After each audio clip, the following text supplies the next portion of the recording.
দেখুন, যদি যোগ্যতার বিচার করা হতো না স্যার, এই কাজটা কিন্তু আমারই করার কথা। আসলে আপনাদের মতো মেয়েরা তো এখানে পার্মানেন্টলি থাকার জন্য আসেন না। হ্যাঁ, তাহলে আর 1 বছর রেখে কি হতো? দেখুন, হাসপাতালের সঙ্গে ঘনিষ্ঠতা তৈরি হতে প্রায় 1 বছর লেগে যেত, আর তারপর তো আপনি আবার চলেও যেতেন। তখন আবার নতুন করে কাউকে আমাদের নিতে হতো, সেই জন্যই আমরা রিস্কটা নিইনি। আপনাকে এইভাবে চাকরিটা চাইতে হচ্ছে কেন? আপনার যখন এতটাই ভালো কোয়ালিফিকেশন, আপনি তো অন্য কোথাও চাকরির জন্য অ্যাপ্লাই করলে পেয়ে যাবেন। কি বলুন তো স্যার, সেক্ষেত্রে আবার আপনার মতো কোনো এক্সপার্ট থাকবে না তার তো কোনো গ্যারেন্টি নেই। সেই ক্ষেত্রে আমার যোগ্যতা থাকলেও তো আমার চাকরিতে বাধা আসছে। দেখুন, আমরা একটু ব্যস্ত আছি, নিজেদের মধ্যে আমরা একটু কথা সেরে নিতে চাই। আচ্ছা, আপনি তো সেই কলকাতা থেকে এসছেন, এখান থেকে কিন্তু কলকাতা যাওয়ার গাড়ি রাত 9টার আগে নেই, আর সেটাও কিন্তু কলকাতা পৌঁছতে অনেকটা দেরি হবে।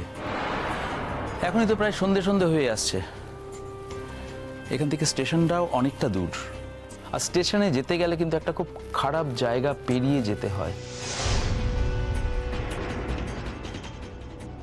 আমরা কেউই সন্ধ্যের পর সেই খারাপ জায়গাটা দিয়ে যাই না, অ্যাভয়েড করি। আপনি তো দেখছি গাড়ি ফাড়ি কিছু আনেননি, যাবেন কিভাবে? আমি না ঠিক বুঝতে পারছি না স্যার, আপনি হঠাৎ আমার জন্য এতটা ভাবছেন। দেখুন, আমার প্রয়োজনে আপনাকে সাবধান করে দিচ্ছি। সেক্ষেত্রে আপনি হাসপাতালের গেস্ট রুমেও থাকতে পারেন, কাল সকালে ট্রেন ধরে ফিরে গেলেন। Thank you so much sir, আপনার সাজেশনের আমার কোনো দরকার নেই, অনেক ধন্যবাদ আপনাকে। আর স্যার, আপনাকে আমি একটা কথা বলতে চাই। আমরা যখন ডাক্তারি পড়েছি তখন একটা শপথ নিয়েছিলাম যে মানুষের সেবায় কাজে লাগবো। তা আপনি কি সেই শপথের অন্তরালে আরেকটা কোনো শপথ নিয়েছিলেন যে সহকর্মী সহযোদ্ধার ক্ষতি করে ওপরে উঠবো? দেখুন, যদি সেই শপথ নিয়ে থাকেন তাহলে ঠিক আছে, আপনি যেটা করছেন ঠিকই করছেন। আর যদি শপথ না নিয়ে থাকেন তাহলে আমি আপনাকে বলবো যে এখন শপথটা নিন, কারণ আপনি তো ভবিষ্যতে এই কাজটাই করবেন, আর এটা আমার কাছে পরিষ্কার। আসি স্যার, তাহলে অনেক ধন্যবাদ।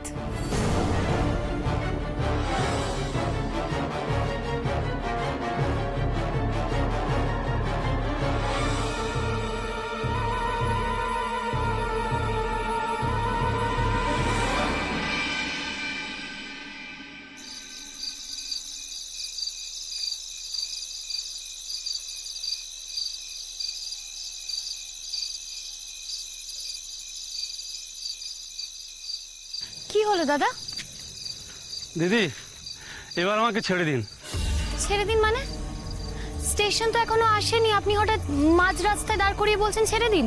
এই রাস্তা দিয়ে যাওয়া যাবে না দিদি, এই এলাকাটা ভালো নয়, এখান থেকে স্টেশনে পৌঁছতে পারবো না। আর দিদি, আমি বলি কি, আমি গরিব রিক্সাওয়ালা, ওই সারাদিনে যা রোজগার করেছি ওরা আমার কাছ থেকেও ছিনতাই করে নেবে। সন্ধ্যের পর থেকে না এই রাস্তাটা গুন্ডাবাজ আর ছিনতাইবাজদের এতে ভরে যায়। সন্ধ্যের পর এই রাস্তা দিয়ে একা কেউ যায় না দিদি। আপনার মনে হচ্ছে আমার একা যাওয়া উচিত, তাই তো? দাদা, আমি এই রাস্তায় কিছু চিনি না, আমি কখন এখানে আসিনি আগে। আপনার মনে হচ্ছে যে আমার একা যাওয়া যায়? আপনি যাই বলুন দিদি, আমি যেতে পারবো না। আর আপনার এই রাতের ট্রেনে কি যাওয়ার দরকার ছিল? কালকে সকালের ট্রেনে আপনি যেতেন। দেখুন, আমি যতটা পেরেছি এসেছি, আর আমি যেতে পারবো না। দাদা, আপনার সাথে যা টাকার কথা হয়েছিল সেটা স্টেশন অবধি যাওয়ার জন্য। আপনি যখন আমি মাঝ রাস্তায় দাঁড় করিয়ে দিলেন, আমি কিন্তু আপনাকে অর্ধেক টাকাই দেবো। এটা মাঝ রাস্তা নয় দিদি, এই এলাকাটা পেরিয়ে গেলেই স্টেশন। ভারী অদ্ভুত জায়গা। আচ্ছা দাদা, একটা কথা বলুন তো, রাত্রিবেলা যাদের ট্রেন থাকে সবাই কি ট্রেন ক্যান্সেল করে দেয়, নাকি রাত্রিবেলা থেকে যায় পরের দিন ট্রেনে করে ফিরবে বলে? সত্যি আমি বুঝতে পারছি না দাদা, ভারী অদ্ভুত জায়গা এটা। আসলে এখানে যাদের গাড়ি আছে না, তারা যখন এই জায়গাটার উপর দিয়ে যায় জোরে চালিয়ে চলে যায়। আর যখন মানুষ কোনো বিপদে পড়ে বা যাওয়ার দরকার পড়ে তখন অনেকেই মিলে দল বেঁধে যায়। কিন্তু এখানে আপনি একা কিভাবে যাবেন? সন্ধ্যের পর তো এখানে কেউ যায় না, তারপর আপনি মেয়ে মানুষ, সম্ভব নাকি? ঠিক আছে, বুঝলাম, নিন ধরুন। এই যে বললেন অর্ধেক টাকা দেবেন। দাদা, আপনি আমার সাথে অসভ্যতা করলে আমি তো আপনার সাথে অসভ্যতা করতে পারি না। আমি তো আপনার মতো অসভ্য নই, তাই আপনাকে দিলাম। আপনি রাগ করলেন দিদি? আমি বলি কি, আপনি আমার সঙ্গে ফিরে চলুন। ওখানে ওই হাসপাতালের পাশে একটা ছোট হোটেল আছে, ওখানে থেকে যাবেন। আর নাহলে হাসপাতালের যে একটা গেস্ট হাউস আছে, ওখানে থাকবেন। কালকে সকালে ট্রেনে চলে যাবেন। শুধু শুধু বিপদে পড়ে লাভ কি? আমার বিপদ নিয়ে না আপনাকে মাথা ঘামাতে হবে না, অনেক মাথা ঘামিয়েছেন। আমি এখানে থাকার জন্য আসিনি দাদা। আপনি শুধু শুধু জেদ করছেন দিদি। জায়গাটা খারাপ, আপনাকে আমার সাবধান করে দেওয়া উচিত ছিল, সেই জন্য আমি বললাম। এবার আপনি আমার কথা শুনলে শুনবেন, না হলে শুনবেন না, আর আমার কি করার আছে?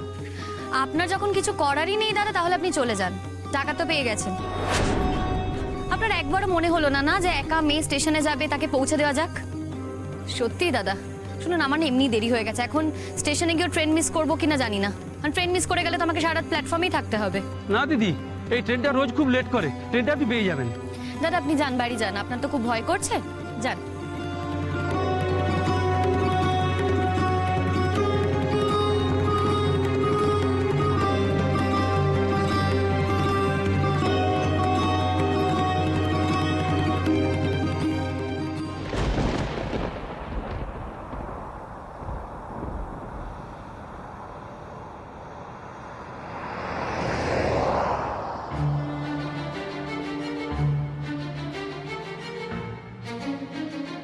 শবনম কি আজই ফিরে যাবে কলকাতায়? সবাই বারণ করেছিল আজকে আমাকে ফিরতে। এখানে নাকি যে পথটা দিয়ে স্টেশন যেতে হয়, সেই পথটা খুব ডেঞ্জারাস। শবনমও যদি ওই একই পথ দিয়ে একা ফেরে, একা একটা মেয়ে। বুঝতে পেরেছি। আমি ধরেই নিচ্ছি যে আমার এখানে চাকরিটা হবে না। আমি অনর্থক আমার সময় নষ্ট করছি। আমাকে ফিরতে হবে অনেকটা দূরে, 200 কিলোমিটার দূরে। আমি আজকে থেকে যেতেই পারতাম, কিন্তু শবনম ফিরে যাবে শুনলাম বলেই তো আমি রওনা হলাম। রাস্তায় কোথাও না কোথাও নিশ্চয়ই দেখা হয়ে যাবে। যদি দেখা নাও হয়, তাহলে ওই বিপজ্জনক জায়গায় গিয়ে আমাকে আগে কিছুক্ষণ দাঁড়িয়ে থাকতে হবে। এই রাস্তায় আর যাই হোক, শবনমকে একা যেতে দেওয়া যাবে না।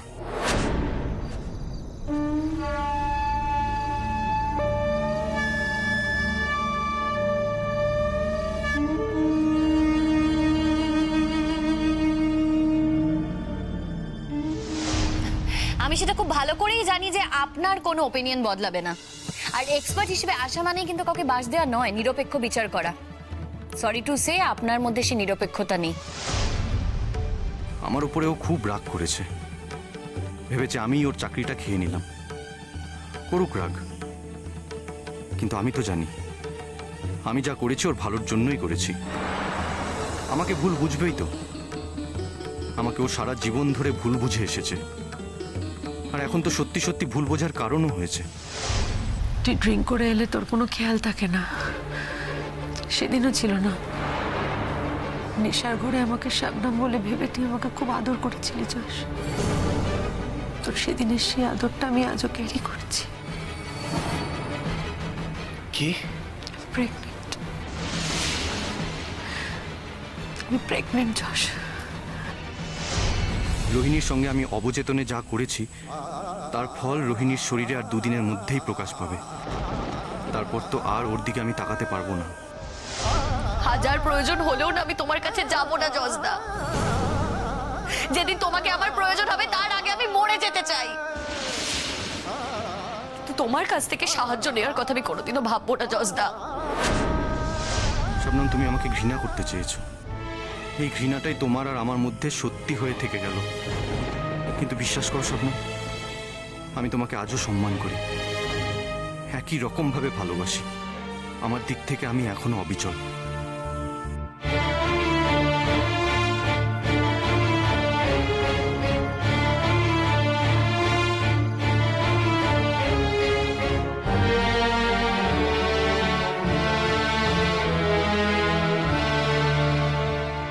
আল্লাহ, তুমি আমাকে চিরকাল সঠিক পথ দেখিয়েছো। তুমি আমাকে চিরকাল সব বিপদ থেকে বাঁচিয়ে রেখেছো। আমাকে বাঁচানো যদি তোমার উদ্দেশ্য হয় তাহলে তুমি আমাকে বাঁচিয়ে দিও। আর যদি মেরে ফেলা আমাকে উদ্দেশ্য হয় তাহলে না হয় মরেই যাব। আমার জীবনে আর কি আছে? আমার মতো একটা সামান্য মানুষ মরে গেলে পৃথিবীর এদিক ওদিক কিচ্ছু হবে না।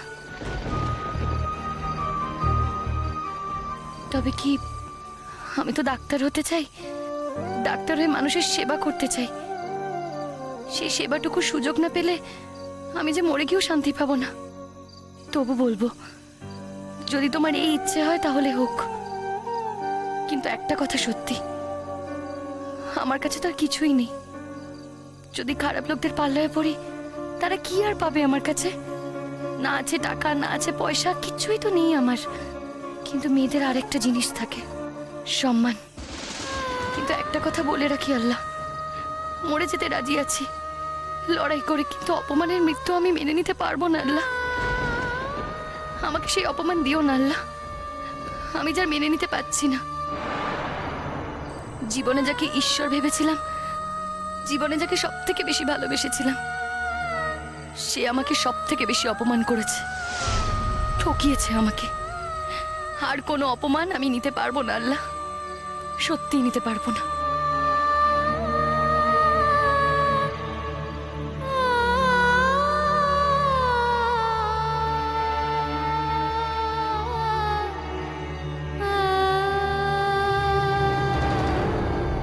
এই কেসটা বিশেষ কেস, বুঝলি? কলকাতা থেকে অনুরোধ এসছে, যেমন অনেক মেয়েরা এখানে এসে হারিয়ে যায় না, তেমনি এই মেয়েটাও যেন আমার কাছে এসে হারিয়ে যায়। আমার নেশা আর আমার পেশা আমি এক করে নিয়েছি। আর না হলে আমার এই বিশাল সাম্রাজ্য চলছে কি করে বল? আর তোরাই বা কি করে খেয়ে পড়ে থাকতিস, তাই না? ঠিক বলেছো দাদা, ঠিক, একদম ঠিক বলেছো। কই এখনো তো আসছে না, এখনো তো পাখির দেখা নেই। আরে পাখির জন্য যখন জাল পাতা হয়েছে, পাখি ধরা দেবেই।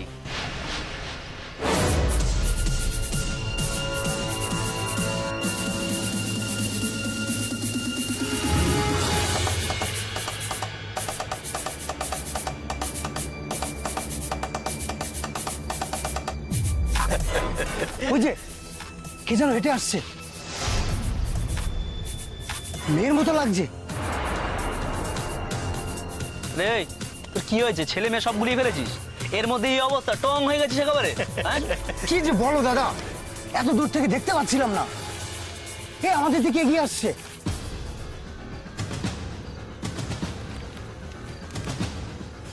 এই চ।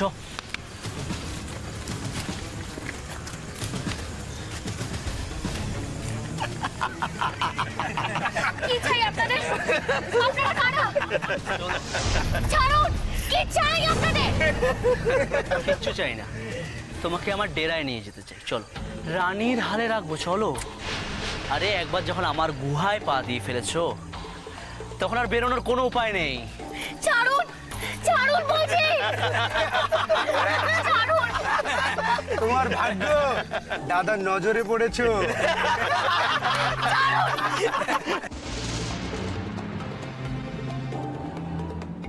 শোনো, তোমার যে যথেষ্ট দর আছে সেটা আমি জানি। তুমি এমনি আমার চোখে পড়োনি। হ্যাঁ, কথা ঠিক, রোজ সন্ধেবেলা আমাদের এখানে আড্ডা বসে, আর এরকম কোনো ঘটনা ঘটলে সেদিনটা আমাদের কাছে খুব উত্তেজনার দিন হয়।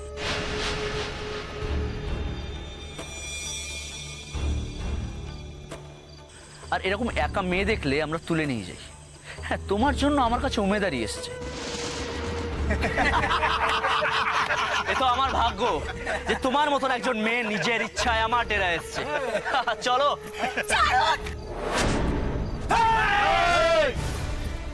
দাদা তোমাকে মারলো, তোমার গায়ে হাত তুললো, এরকম চেহারা একটা পিন পিনে মেয়ে, সে তোমাকে।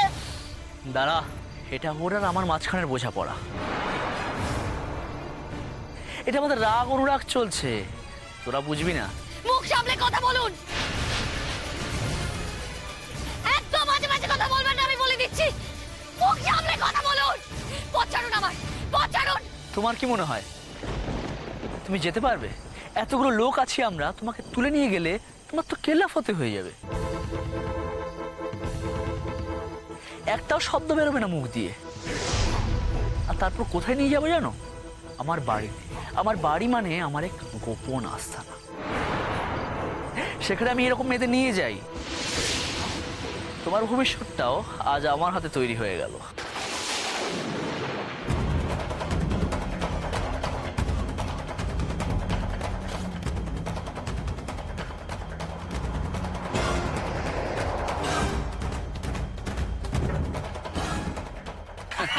একদম শান্তভাবে মেনে নাও, না হলে আমি জোর করতে বাধ্য হব। আর আমি একা না পারলে এদেরকে বলবো। আর এরা তো শুধু শুধু তোমাকে আমার বাড়িতে দিয়ে যাবে না, এরা আবার এদের হিস্সাও চাই। আজে বাজে কথা একদম বলবেন না। আমি কিন্তু খুন করে ফেলবো। আমি এক্ষুনি চিৎকার করবো, চিৎকার করে লোক জড়ো করবো।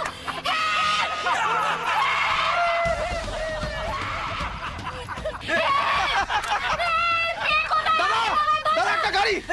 একটা মেয়ের চিৎকার শুনলাম মনে হচ্ছে। হ্যাঁ, ওই অন্ধকার জঙ্গলের থেকে একটা মেয়ে চিৎকার করছে। শবনম নয় তো? এই, আমি একাই এর জন্য কাউকে, তোরা জাগিয়ে দেখ। আর যে মাঝখানে আসবে তাকে শেষ করে দিবি। ছাড়ুন, ছাড়ুন বলছি। দেখুন, আপনি কিন্তু আমার মৃতদেহ ছাড়া কিচ্ছু পাবেন না। আপনি জানেন না আমি কিন্তু একজন ডাক্তার।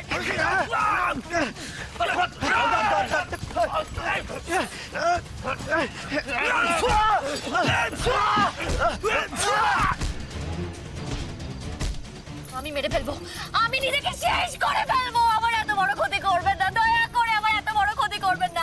আমার সম্মান এভাবে নষ্ট করবেন না, জানো? অনেক কথা হয়েছে, আর কথা নয়। এবার চুপ কর।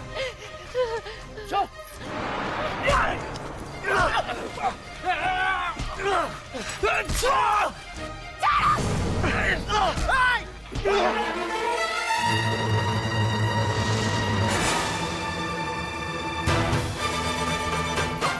কি চান?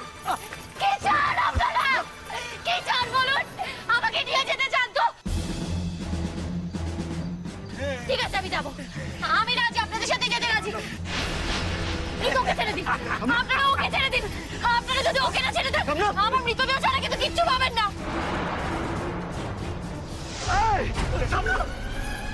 এক পা যদি কেউ এগোয়, এক পা যদি কেউ এগোয়, আমি কিন্তু গুলি করে দেবো। আমি একটা কথা শুনবো না, গুলি করে দেবো সব। ওদিকে যাও, ওদিকে যাও, চলো ওদিকে যাও। এক পা এগোবে না। আমি যা বলি তাই করি। আমি কিন্তু বলে দিচ্ছি এক পা এগোবে না। আমি উইল শুট ইউ গাইস। আমি বলে দিচ্ছি এক পা এগোবে না। দাদা, তোমার গানটা কোথায়? আরে ওটাই তো ভুলে গেছে, আনতে ভুলে গেছে। একটাই এনেছিলাম আর সেটাও নিয়ে নিচ্ছে। এইভাবে হার হবে আমার? এক পা এগোবে না। আমি যা বলি তাই করি, কিন্তু বলে দিচ্ছি এক পা এগোবে না। এগোলে আমি গুলি করবো, কিন্তু বলে দিচ্ছি। এই, দাঁড়াও ওখানে, দাঁড়াও বলছি। দাঁড়াবে না, দাঁড়াবে না। চলো সামনে, চলো এখান থেকে, চলো।